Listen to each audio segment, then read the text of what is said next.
Envolvidos pelo amor do Mestre Jesus e diante da assistência da espiritualidade superior que se faz presente, nós pedimos a permissão da direção espiritual para darmos mais início à reunião da noite de hoje. E para darmos início, nós faremos a leitura de uma mensagem psicografada ou psicofonada em reuniões mediúnicas.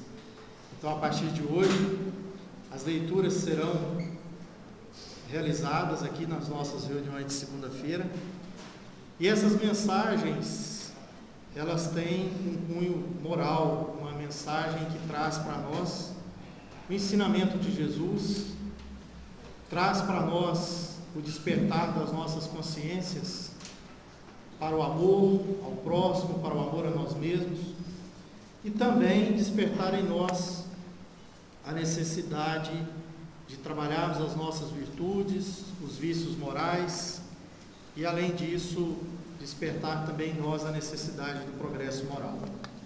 Então, para iniciarmos essas leituras, que ocorrerão todas as segundas-feiras, nós convidamos a Agnes para fazer a leitura da noite de hoje.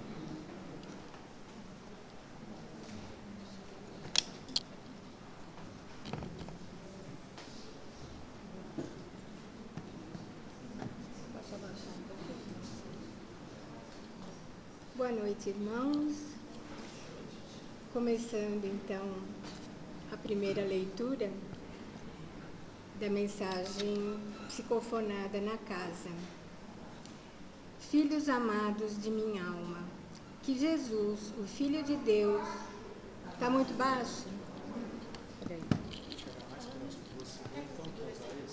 Pode ser. Filhos amados de minha alma, que Jesus, o Filho de Deus, nosso irmão divino, mestre e guia de nossas vidas, possa finalmente adentrar as vossas consciências. Que seu convite não seja mais adiado, prorrogado.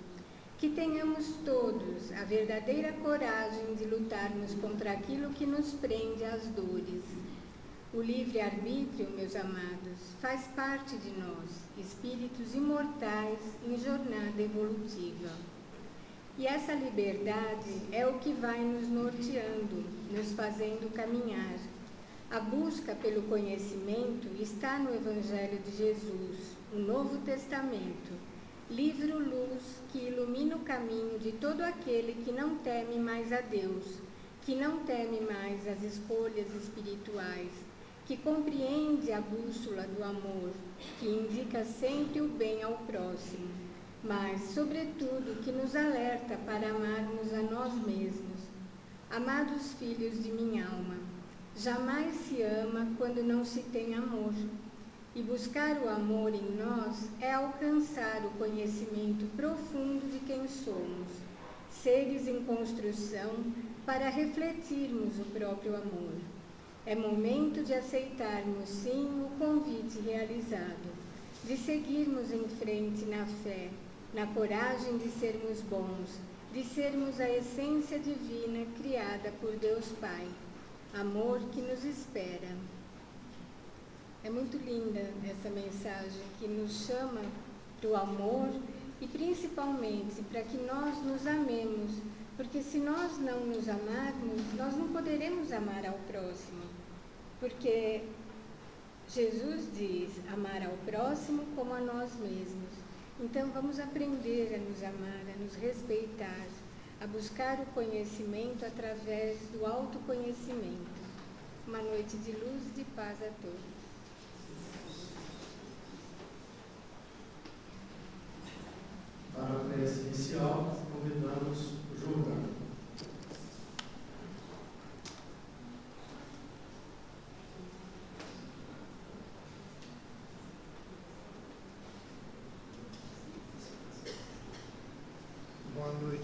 todos, minhas irmãs e meus irmãos.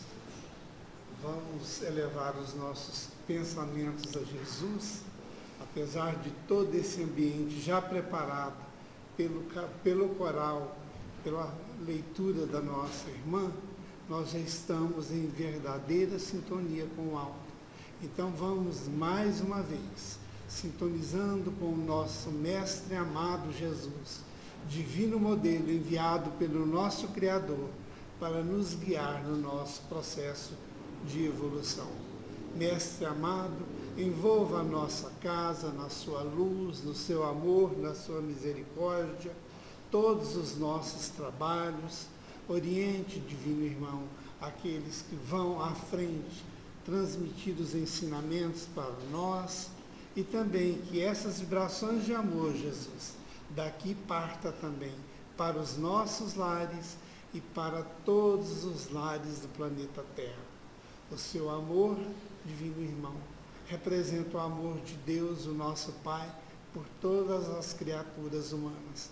É nessa certeza que temos, que te rogamos, envolva também o nosso planeta no seu amor, na sua paz e na sua luz.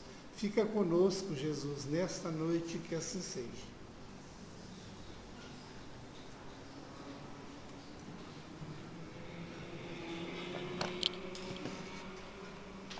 Damos boas-vindas também aos nossos irmãos conectados através do canal do YouTube. Que Jesus e a espiritualidade nos abençoe hoje e sempre. E passando para o tema de estudo da nossa noite de hoje, o nosso tema é Bem-aventurados os misericordiosos, porque obterão misericórdia. E quem vai nos auxiliar no entendimento desse tema será a Fabiana Manhães. Fabiana, que Jesus lhe abençoe.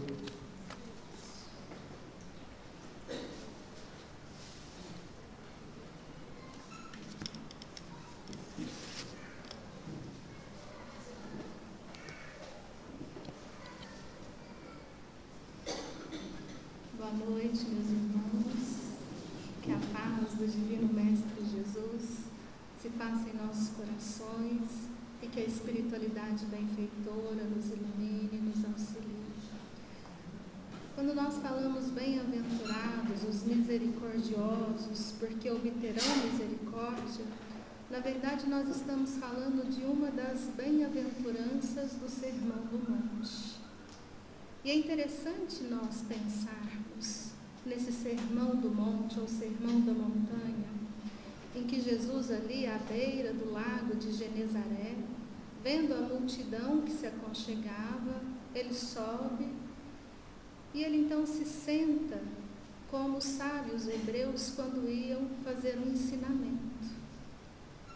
E mais interessante é percebermos que em cada bem-aventurança Jesus nos traz a base da sua doutrina moral. É um ensinamento profundo das leis. Quais leis? As leis de Deus. Nós temos 3 revelações dessas leis. A primeira grande revelação com Moisés, a segunda que vem com o próprio Cristo, e a terceira, esse Consolador prometido por ele, que é o Espiritismo. E mais interessante é compreendermos como nesse sermão Jesus aprofunda não só o convite a cada um de nós a estarmos no reino dos céus, na perfeição, mas o que significa cada bem-aventurança. É como se nós estivéssemos subindo uma escada. Cada degrau é uma bem-aventurança. Cada degrau, uma virtude que nós podemos dizer que estamos edificando o reino de Deus em nossos corações. E quando alcançarmos o último degrau, então nós faremos parte daqueles que podem entrar nesse reino dos céus. Jesus nos dá o perfil daqueles que alcançam a perfeição.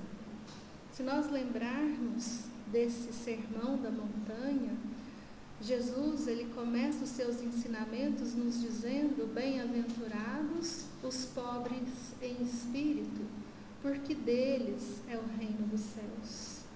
Bem-aventurados os aflitos, porque serão consolados. Não é o Sermão do Monte o nosso tema de hoje, mas existem algumas observações interessantes que a gente não vai pular. Muitos historiadores, estudando os pergaminhos originais, eles chegam à conclusão que há aqui uma inversão de bem-aventuranças.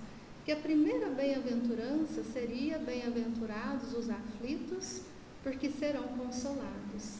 E depois, bem-aventurados os pobres em espírito, ou seja, os pobres em orgulho, em egoísmo, vaidade, porque deles é o reino dos céus. E se nós fizermos um raciocínio interessante, de acordo com o Evangelho segundo o Espiritismo, Allan Kardec ele faz essa inversão.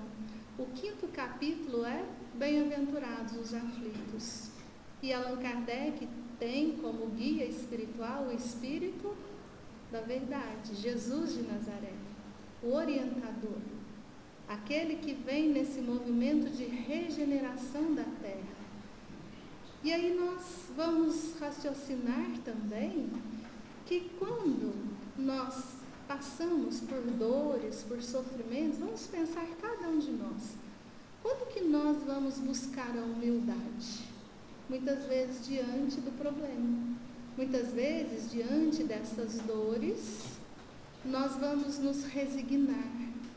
Vamos perguntar o porquê da dor, do sofrimento, quem somos nós, de onde viemos, para onde vamos. Nessa resignação vem esse despertar moral para a necessidade da humildade, da destruição das inferioridades em nós. E dando continuidade à terceira bem-aventurança, bem-aventurados os mansos, porque eles herdarão a terra.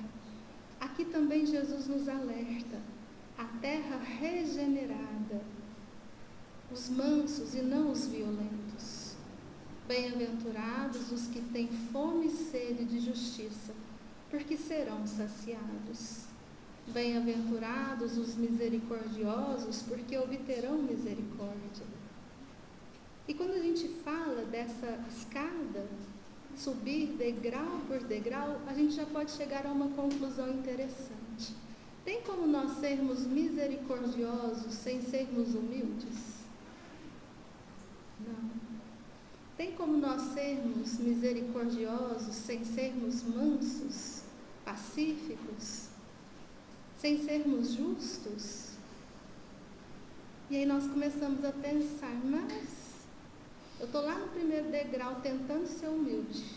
Como que eu vou ser misericordioso? Porque quando nós começamos verdadeiramente a tratar dessa nossa transformação moral, nós vamos buscando cada uma dessas virtudes e vamos nos projetando nessa evolução. E nós vamos entender então que a misericórdia é um passo muito grande para nós, porque depois da misericórdia nós temos bem-aventurados os puros de coração, porque verão a Deus. Aqui a gente já pode entender os mundos felizes, ditosos.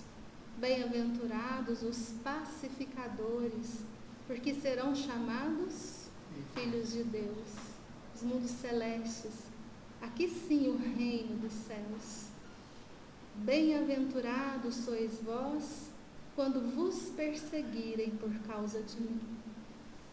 Bem-aventurados quando vos caluniarem, mentindo, por causa da minha justiça.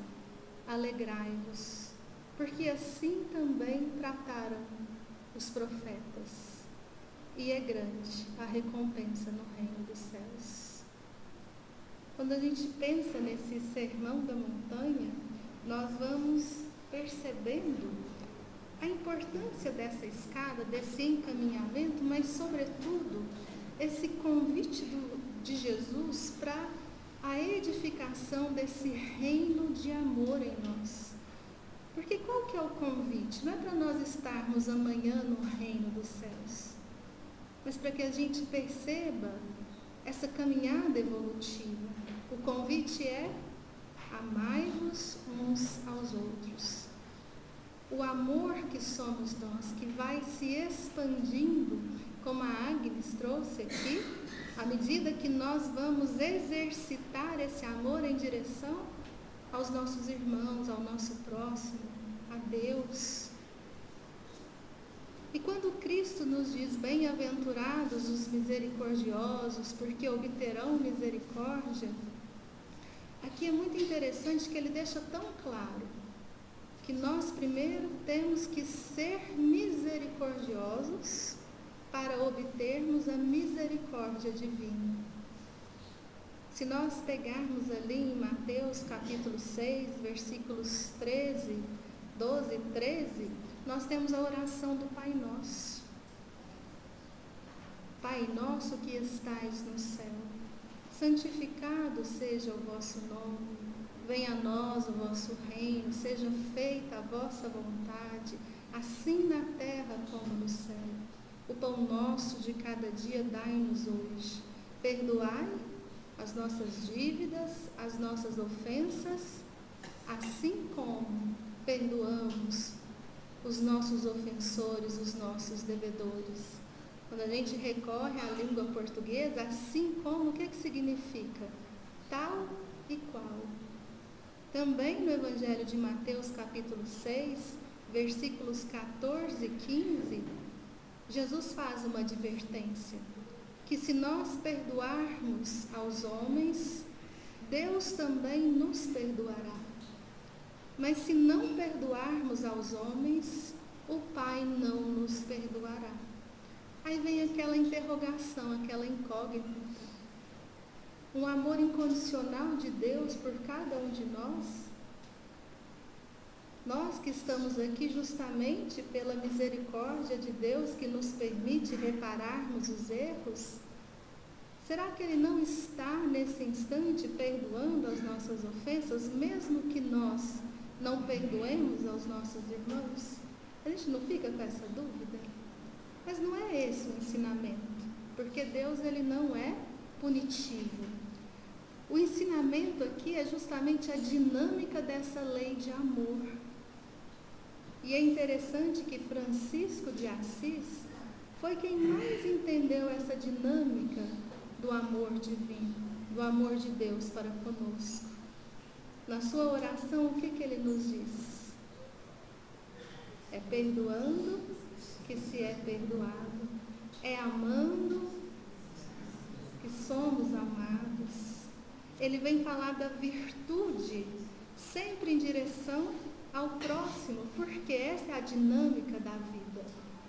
E muitos de nós estamos estagnados, esperando sermos amados, sermos perdoados, num sentido de vitimismo.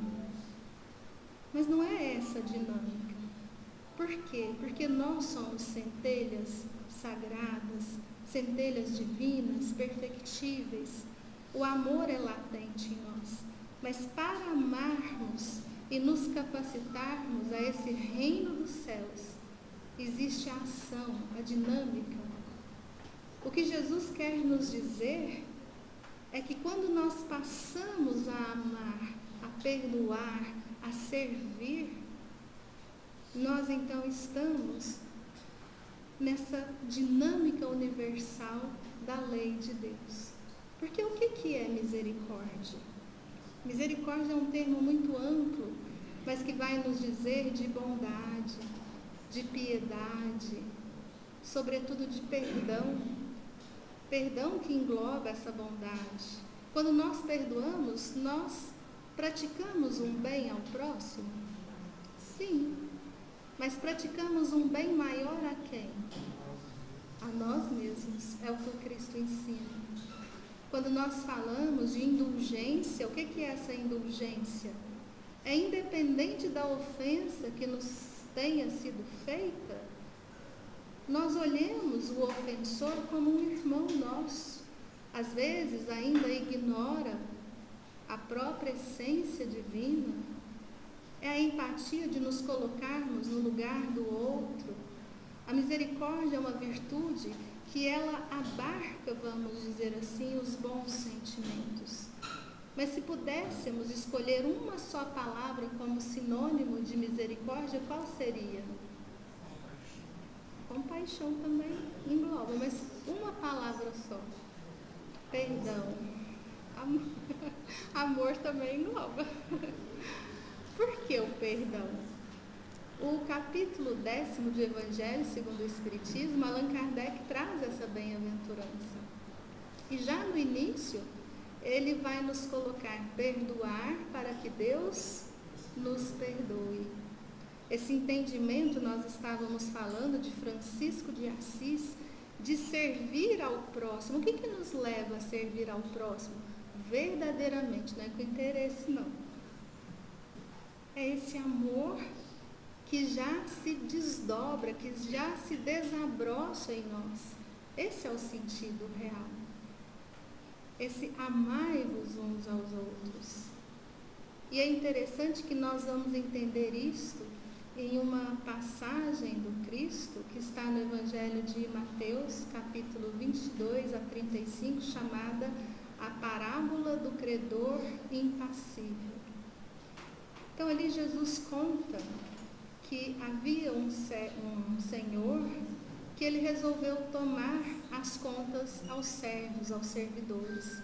Ele fez ali uma lista, todo mundo que o devia, e ele então começa a chamar esses servos. Quando ele chama o primeiro, ele então pede que prendam esse servo, que vendam a sua esposa, os seus filhos, e que ele fique preso ali até que possa pagar o último centavo da sua dívida. E esse servo então se desespera, se lança aos pés do Senhor e pede misericórdia. Tenha paciência, porque eu vou lhe pagar tudo o que devo. E o Senhor, tocado de piedade, de compaixão, de misericórdia, ele perdoa as dívidas daquele servo. E ele então sai dali perdoado. Mas ele encontra logo depois um amigo, um companheiro que lhe devia. Ele devia ao Senhor 10.000 talentos, muito dinheiro, e esse amigo devia a ele 100 dinheiros, que não era tanto assim. E o que ele faz? Ele pula no pescoço do seu amigo ali, do companheiro, e começa a esgoelá-lo e gritar: paga o que me deve. E ele também se ajoelha aos seus pés e pede que tenha paciência, que ele iria pagar. Mas diferente do Senhor, ele chama os guardas e manda que o prendam, até que ele pudesse pagar a sua dívida. E como sempre tem os dedos duros, né? Muita gente fica ali indignada. Vocês estão indignados? A gente fica indignado, não fica, com essa história? Acabou de ser perdoado e não perdoou. E aí contam para o Senhor também fica em ira, manda chamar esse servo e fala: servo mau, eu te perdoei, você não deveria fazer o mesmo com o teu irmão? E ali ele é preso até que possa pagar o último centavo. É interessante como a gente fica indignado com esse servo infiel. Mas não vamos pensar nele não, vamos pensar em nós. A gente perdoa todos. Mas se nós estamos aqui, não é a vida nos dando uma segunda, uma terceira, uma quarta, sei lá quantas oportunidades forem necessárias para o nosso aprendizado, para aprendermos essa misericórdia, esse sentimento de compaixão. Quantas vezes hoje mesmo nós deixamos de perdoar, nós deixamos de ter misericórdia? Às vezes a gente nem sabe, porque a gente nem está muito preocupado. Enquanto nós não estivermos preocupados com as virtudes, com esse chamamento do Cristo, por liberdade de escolhas nossas, nós vamos semeando ódio, vingança, mágoas, ressentimentos, mas nós queremos colher amor. a gente tem que fazer uma reflexão sobre nós. Onde nós estamos nessas bem-aventuranças? E não no sentido de falar, nem comecei a subir a escada, não tem problema. Se nós já despertarmos para esse convite do Cristo. Sempre é momento desse despertar da nossa moralidade. E aqui é interessante que nós vamos percebendo que quando Jesus ali vai nos dizer que assim o Pai procederá conosco nesse perdão, quantos de nós temos conosco o peso da mágoa, do ressentimento? Temos alguém, um inimigo, que nós não vivemos bem. Nós não perdoamos pelo nosso orgulho. Mas você não sabe o que ele fez comigo para estar falando, né? Não é orgulho, não, é humildade, né? Porque quando Jesus nos fala do perdão, ele não está falando de quem? Do outro, do ofensor. Ele está nos convidando a potencializar, a construir esse reino de Deus no coração. É nós nos colocarmos sempre ali no lugar do outro, termos essa indulgência. É interessante que quando se percebe o orgulho, muitos de nós, o que nós fazemos? Somos vítimas.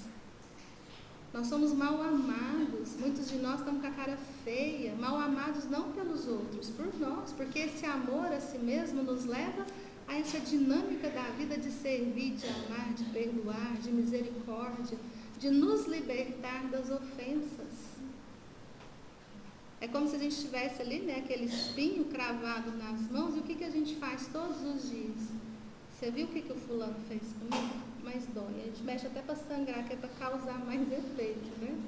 E a gente fica mexendo nessa ferida para quê? Para que os outros possam ter raiva daquele que nós temos. E o outro vai ter? Às vezes o outro nem sabe que nos ofendeu também. Então é um trabalho íntimo. Esse trabalho de perdoarmos é um trabalho de libertação. Quando um professor, né, um livro de histórias, conta-se a história de um professor, é interessante que ali a sala estava muito cheia de brigas, as crianças brigando demais, não estavam se entendendo, era uma sala muito difícil. Ele então propôs um exercício para essa sala. A gente vai fazer o exercício aqui mental também. Vamos pensar naquelas pessoas que nos ofenderam, que nos magoaram. Que a gente pensa na pessoa e ressente tudo que foi feito conosco. Difícil esquecer. E aí o professor fala para cada criança pensar nessas pessoas, nos coleguinhas, né? A gente está pensando, e escrever um nome. Só que não é escrever um nome no papel, para a gente pegar uma batata bem grande e escrever para escrever um nome. E a partir de hoje a gente vai andar com essas batatas. Quanto mais batatas, mais pesado fica. Tem que dormir, tomar banho, está sempre com essas batatas. A gente não pode deixar nem um pouquinho de lado. Imagina daqui 30 dias o cheiro da batata. Vai começar a incomodar, não vai? A gente vai viver bem carregando essas batatas? Mas é o que a gente faz. A gente carrega para baixo, para cima, ainda faz questão de mostrar para todo mundo essa coisa podre, mal cheirosa, pesada. Às vezes a gente desencarna e reencarna com a batata. Às vezes não com todas, né? Mas tem umas batatinhas difíceis da gente largar delas, né? E o perdão, a dinâmica do perdão, de uma forma muito simples, é nós o quê? Jogarmos essas batatas fora. O que a gente vai sentir quando a gente joga a batata fora? Dá uma leveza, né? Alguém aqui já perdoou? A gente nos sente muito melhor? Nos sente bem leve? Porque a gente fala do ofensor, a gente dorme com ele, acorda com ele, almoça com ele. E a gente sofre com ele. Porque a gente acha que Deus tem o quê? Que punir o ofensor. A gente esquece que o ofensor, ele é o quê de Deus? Filho também igual a nós. Então não existe essa vingança de querermos mal. Aqui é interessante porque a gente fala muito o quê? Nós somos um composto de 3 coisas: o espírito imortal, o corpo material e o perispírito, que uma das funções é fazer essa ligação. Quando nós ficamos nesse ressentimento, cultivamos essa mágoa, o que acontece com a nossa vibração?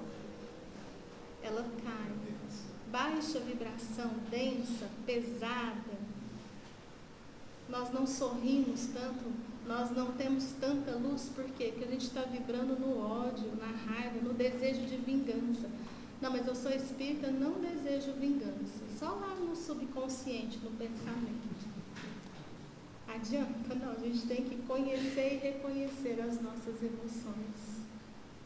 Esse perdão que Jesus fala, que é libertador. E quando a gente fala em perdão, a gente sempre lembra do quê? Da crucificação do Cristo. Vocês concordam? A gente fala, é a lição mais bela de Jesus. Mas nós nos esquecemos que Jesus vivencia o perdão em cada dia que aqui Ele esteve conosco. A crucificação, por que ela mexe tanto conosco? Porque Jesus, naquela época, foi considerado subversivo, por nos dizer que somos iguais, por mexer ali com quem? Os fariseus, os escribas, os poderosos, os religiosos, quando Ele vem nos dizer dessa lei de amor: amai-vos uns aos outros. Ele então é sentenciado à pena de morte, à tortura. E ali, diante de tanta ingratidão, é tão bonito quando ele roga a Deus. Ele pede a Deus por nós: perdoa-os, eles não sabem o que fazem. É uma lição quando nós podemos olhar aquela pessoa que muitas vezes as suas ações nos feriram tanto, muitas vezes não sabe o que faz. Mas tem uma passagem linda no Evangelho de João, capítulo 8, em que Jesus vai falar desse perdão de uma forma muito mais íntima, a nos dizer: não julgueis para não seres julgados. Porque quando nós falamos que não perdoamos a alguém, qual que é a posição que nós nos colocamos? De sermos melhores que esse alguém, de já não praticarmos o que aquele pratica. Quantos de nós, hoje vamos falar de uma situação que está até saindo faísca: corrupção. Nós enchemos a boca para sermos o quê? Contra a corrupção. Sou contra a corrupção, mas para, mão dupla. Arrumo lá a receita do médico para faltar alguma coisa. Isso não é corrupção, não? Às vezes, educando a criança, a gente até promete: olha, você toma banho, faz o dever que a mamãe depois vai te dar um Kinder Ovo. O que a gente está fazendo com a criança? Está corrompendo a criança. Então, a gente joga pedra na corrupção lá, né, vamos dizer, do alto, mas e a nossa? Quantos pegam ali, seja energia, seja o que for, esse jeitinho nosso, um jeitinho corrupto? Nessa passagem, ali, os escribas e os fariseus, eles trazem uma mulher que foi pega em adultério. Colocam ela ali no centro daquelas pessoas que estavam reunidas. O que é colocar aquela pessoa no centro? Em destaque, humilhando. É o que o moralista gosta: expor o outro, humilhar a condição do outro. E eles então falam para Jesus que pela lei de Moisés, quando uma mulher é pega em adultério, ela deve ser apedrejada até a morte. E o que ele diria?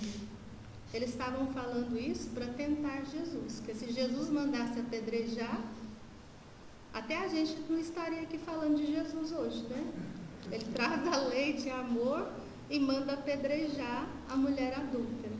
Mas se ele fala para não apedrejar, ele ia ser o quê? Porque ele foi depois preso, condenado.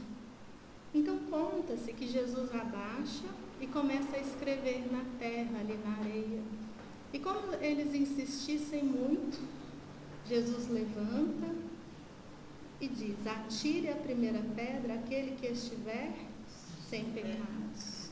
Vamos pensar isso no Cristo, na moralidade de Jesus, olhando nos nossos olhos, enxergando como nós realmente somos e não como nós queremos aparentar que somos. E muitos são os autores espirituais que dizem que Jesus ali, o que ele escrevia na terra? Ladrão, homicida. Ele ia colocando ali, elencando ali nos seus escritos os pecados daqueles que estavam ali, a nos dizer: quem é você para julgar o seu irmão, para não agir com misericórdia, essa indulgência, essa bondade. E ele então, ao dizer: atire a primeira pedra aquele que estiver sem pecado, eles vão saindo um a um. Primeiro, os mais idosos, que a gente já tem mais, assim, né? Vamos dizer assim, uma certa sabedoria. Depois os mais jovens. E ele então questiona a mulher: onde estão aqueles que te acusavam? Eles não te condenaram? E ela diz: não, Senhor. E o que Jesus diz a ela? Muito menos eu, o Espírito da mais elevada ordem, que já vivo no reino dos céus, que já comungo do pensamento de meu Pai, não vos condeno. Mas ele diz algo profundo: vá e não tornes a pecar. Também faz parte desse sentimento, dessa virtude de misericórdia. Aqui nós vamos entender que é esse chamado para que a gente possa ter gratidão. Nós estamos aqui hoje pela misericórdia, pelo amor desse Pai que nos permite uma segunda chance, no sentido de refazermos aquilo que fizemos errado, de amarmos o que antes era desamor. Vá e não tornes a pecar. Vá e não tornes a olhar sempre as ofensas dos outros. Que a gente possa olhar o quê? Quem eu ofendi? Isso sim tem valor. Porque se eu ofendi alguém, pedir perdão, ter esse movimento de amor ao próximo, nos libertar dessa figura do ofensor. Existe um caso real, verídico aqui no Brasil, não nessa casa espírita, não nessa cidade, mas que nos mostra muito a lição do perdão. Porque nós que convivemos com os nossos irmãos desencarnados nas reuniões mediúnicas, o que nós mais vemos é a falta de perdão. Quando a gente fala do obsessor, geralmente é alguém que busca vingança. Por quê? Porque nós o ofendemos, nós o prejudicamos de tal forma que, desequilibrado, ele busca o quê? Nos punir. Ele busca vingança. Qual que é o ponto final do sofrimento? Quando ele consegue se libertar do obsidiado. Interessante. Quando ele se liberta dessa ideia de justiça e de vingança no ódio. E essa história, ela nos faz pensar em tudo que nós gostaríamos nessa noite. Uma senhora frequentava a casa espírita, ela chega no atendimento fraterno, levando uma amiga. A amiga era a cara do sofrimento. Chegam mais tarde e ficam ali por horas esperando um atendimento que não tinha sido marcado. Quase desistem, mas são firmes, perseveram e são atendidas. Aquela que frequentava a casa diz para o médico: a minha amiga está sofrendo muito. E ele então fala: seja bem-vinda, minha irmã. E ela fala para ele: meu filho de 16 anos morreu. E esse atendente fraterno, que era médium ostensivo, tinha um trabalho com psicofonias, psicografias, mas não ali no atendimento fraterno, ele olha bem para aquela mãe e diz que as palavras seriam insuficientes para consolá-la. Mas ele não sabe por que uma intuição muito grande pede que ele parabenize a mãe. Mas eu gostaria de dar os parabéns à senhora. Nessa hora, o que ela faz? Fica indignada. O senhor é um monstro? Meu filho de 16 anos foi assassinado e você me dá os parabéns? E ele diz sim, porque seu filho vive. E eu estou lhe parabenizando porque seu filho é a vítima e não o algoz. O algoz, sim, perdeu essa existência. Ele sim vai começar uma jornada de dor, de sofrimento, de arrependimento, até que possa reparar, seu filho não. Se foi uma expiação, ele foi em paz. Eu lhe parabenizo pela mãe que tu és. E nesse momento, o médium, ele percebe o jovem chegando, um tiro na testa, um tiro no peito, e um espírito, uma senhora muito bonita, que chegava com ele, se apresenta como avó, manda um beijo para a filha e pede a ele que deixe aquele jovem escrever uma carta para a mãe. E a gente vai, resumindo, a psicografia diz assim: mãezinha, não se mate, porque se você se matar, nós estaremos separados por muito tempo. Aguenta firme e eu virei te buscar. Não pense em matar. E diz ali o nome da pessoa. E na carta ele vai contar que estava junto à mãe na porta de casa. Ele ia para o curso técnico à noite, quando essa pessoa sai do carro e esses 2 tiros tiram a minha existência, não a minha vida. E ali ele fala algo tão bonito, que a gente que é mãe fala, meu Deus, é provas e provas. Morrer em teus braços me fez ir ao plano espiritual, embalado da mesma forma que eu vi. E ela então se emociona, porque ela não havia contado nada, mas ele termina a carta. Mãe, o meu amigo não teve culpa. Ele estava drogado, foi o crack. Pela manhã nós discutimos por causa de uma moça muito bonita na escola. Ele não estava no seu juízo. Chore a saudade, mas pelo meu amor perdoe. E ela então sai dali mais leve. Passada uma semana, volta a amiga, a mãe e uma outra senhora. E ele então apresenta ao mesmo atendente fraterno essa senhora. Era a mãe do rapaz, que a gente podia chamar ele de assassino, a mãe do assassino. Mas ela não fala isso. Sabe o que ela fala? Trouxe a mãe do amigo do meu filho. Ela precisa muito de consolo. Porque aquela mãe estava tão revoltada, o filho preso numa instituição prisional para menores, ela não havia visitado o filho. Não foi essa a educação que ela deu. Ela estava revoltada.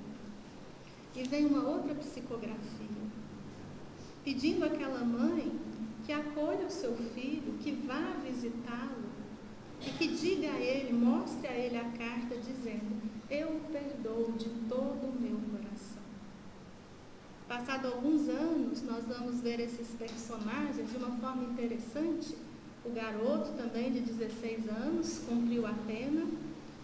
Hoje é psicoterapeuta formado e se dedica aos pacientes em drogadição.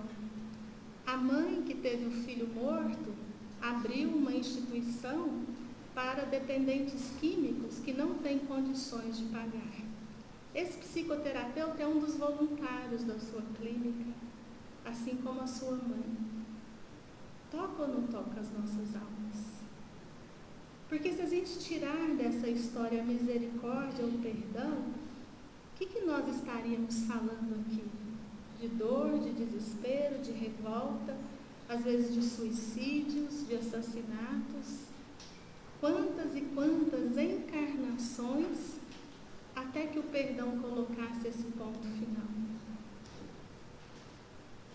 E por que não nós nos retirarmos dessa condição de orgulhosos, de vaidosos, de egoístas, mudarmos o nosso campo, perdoarmos as ofensas, tirarmos de nós essa venda que nos prende muitas vezes a esses mundos inferiores. Quando a gente fala dos mundos de regeneração,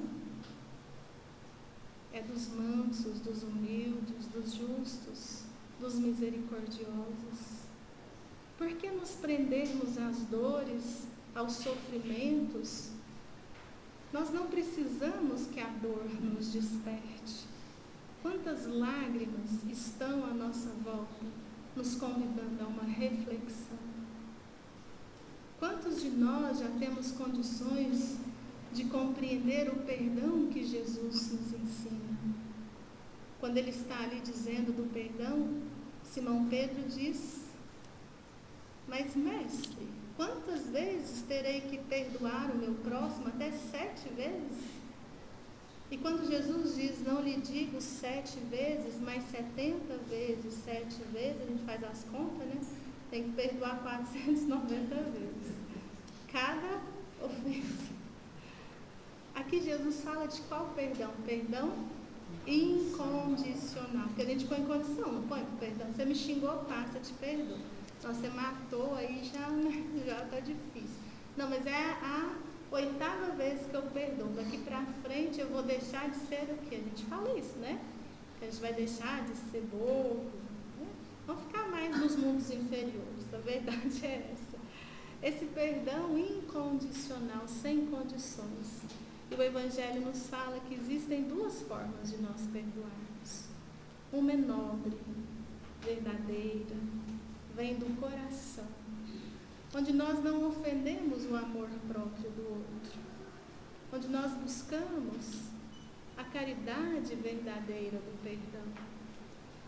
A outra maneira é o perdão que vem dos lábios, que muitas vezes a gente fala, te perdoo, mas vou te dizer, o que você fez dói até hoje, mas eu te perdoo, porque eu sou uma pessoa caridosa, né? A gente daquele... Gente, ela me fez, você viu? E eu perdoei. Aqui é ostentação, a gente não está perdoando, a gente está o quê? Mostrando, ostentando. Ou então a gente é aquele que fala, não, perdoa, não quero ver nunca mais na minha vida. Se vier, eu vou para outro rumo. Pior ainda, a gente vai rindo que a gente é assim. Pior ainda, acontece uma coisa ruim para o nosso inimigo, que a gente fala, Deus tarda, mas não falha. Deus é justo. Existe justiça nessa vida, né? O outro está lá infeliz. Será que é esse perdão, gente, que Jesus ensina? Não. Às vezes existem situações difíceis em que a gente não pode estar ali com o ofensor. Às vezes ele nos odeia mesmo. Mas o que é esse perdão? É o amai os vossos inimigos. É nós pensarmos na pessoa, orarmos por ela, nos desvincularmos desse sofrimento, vivermos sim, tranquilos, leves, sem esse pensamento. E aí, quando Jesus, no Evangelho de Marcos, vai nos ensinar a orar, é interessante que aí a gente fica meio preocupado. A gente fala, gente, será que eu orei algum dia nessa existência? Porque Jesus fala, quando fordes orar, se tiver alguma coisa contra o teu irmão, antes, perdoe. Depois ore. A gente fica preocupado, né? Fala, só, eu tenho que ir lá? Não, não preciso ir lá. O que isso significa? Orar por ele. Não orar para que Deus seja justo e a pessoa sofra. Não, isso não é oração. Deus, nossa, não vai atender, aí a gente está sendo igual o cérebro. É naquele momento em que a gente vai orar, a gente começa a perceber o quê? A ausência da misericórdia, do perdão, pedir ajuda para o esquecimento da ofensa. Porque o perdão é o esquecimento da ofensa, mas não é a amnésia, né? A gente vai vai ficar idoso e vai esquecer. Não. O esquecimento da ofensa é não ressentir. É a gente lembrar, sim, da ofensa. Só que a gente lembra da ofensa e não o quê? Não sente. Quantas vezes a gente lembra de dias trágicos na vida que já passaram e a gente começa a rir? Gente, passou um aperto aquele dia. Por que a gente está rindo? Foi difícil, mas passou. Ele me ofendeu, mas passou. Olha que facilidade. E a gente fica aí 5, 10, sei lá quantas existências fixadas. Fala, passou não. Passou não, porque eu sinto sempre. Né? Então que a gente possa esquecer as ofensas e lembrar mais de tudo que nos é feito. Porque muitas vezes, o que a gente para pensar? Uma vida toda servindo a alguém e um dia que a gente não está bem, que a gente faz alguma coisa, a gente fica marcado pelo quê? Pelo erro. Às vezes por uma palavra que a gente joga e não volta, a gente deve pensar antes. Mas que a gente não seja esses os ingratos. Que a gente valorize muito mais tudo que nos fizeram de bom e que não foi bom, que a gente saiba jogar fora, que a gente não acumule esse lixo que nos intoxica. E hoje nós vamos terminar fazendo um exercício, porque no Evangelho segundo o Espiritismo, no capítulo 28, nós temos uma coletânea de preces, e tem a prece para o inimigo. Então, se alguém tiver alguém que está nesse desafeto todo, que a gente possa fechar os nossos olhos, pensar nessa pessoa e terminarmos com a oração que foi Allan Kardec quem escreveu. Meu Deus, perdoa o fulano o mal que me fez e o que pretendia fazer, como desejo que me perdoeis, e que ele, por sua vez, me perdoe as faltas que eu tenha cometido. Se o pusestes no meu caminho como uma prova, seja feita a vossa vontade. Afastai de mim, ó meu Deus, a ideia de maldizê-lo e qualquer sentimento malévolo contra ele, que eu não sinta jamais nenhuma alegria pelos males que o possam atingir, nem qualquer aborrecimento pelos benefícios que ele venha a receber, a fim de não manchar minha alma com sentimentos indignos de um cristão. Possa a vossa bondade, Senhor, ao tocar-lhe o coração, induzi-lo a melhores sentimentos para comigo. Bons espíritos, inspirai no esquecimento do mal e a lembrança constante do bem, que nem o ódio, nem o rancor, nem o desejo de lhe retribuir o mal com o mal penetrem no meu coração, porque o ódio e a vingança são próprios unicamente dos maus espíritos, encarnados e desencarnados. Que eu esteja, pelo contrário, sempre pronto a lhe estender a mão fraterna, a pagar-lhe o mal com o bem e a ajudá-lo quanto possível. Desejo, para experimentar a sinceridade das minhas palavras, que se me apresente uma oportunidade de lhe ser útil, mas, sobretudo, meu Deus, preservai-me de fazê-lo por orgulho ou ostentação, abatendo com uma generosidade humilhante, o que anularia os méritos da minha atitude. Porque, nesse caso, eu bem mereceria estas palavras do Cristo: já recebeste a vossa recompensa. Que a misericórdia possa nos fazer lembrar que o próximo passo é limparmos o nosso coração para vermos a Deus, a sermos pacificadores, para merecermos, para honrarmos, sermos chamados filhos de Deus, e que Ele nos abençoe a todos. Beijo no coração.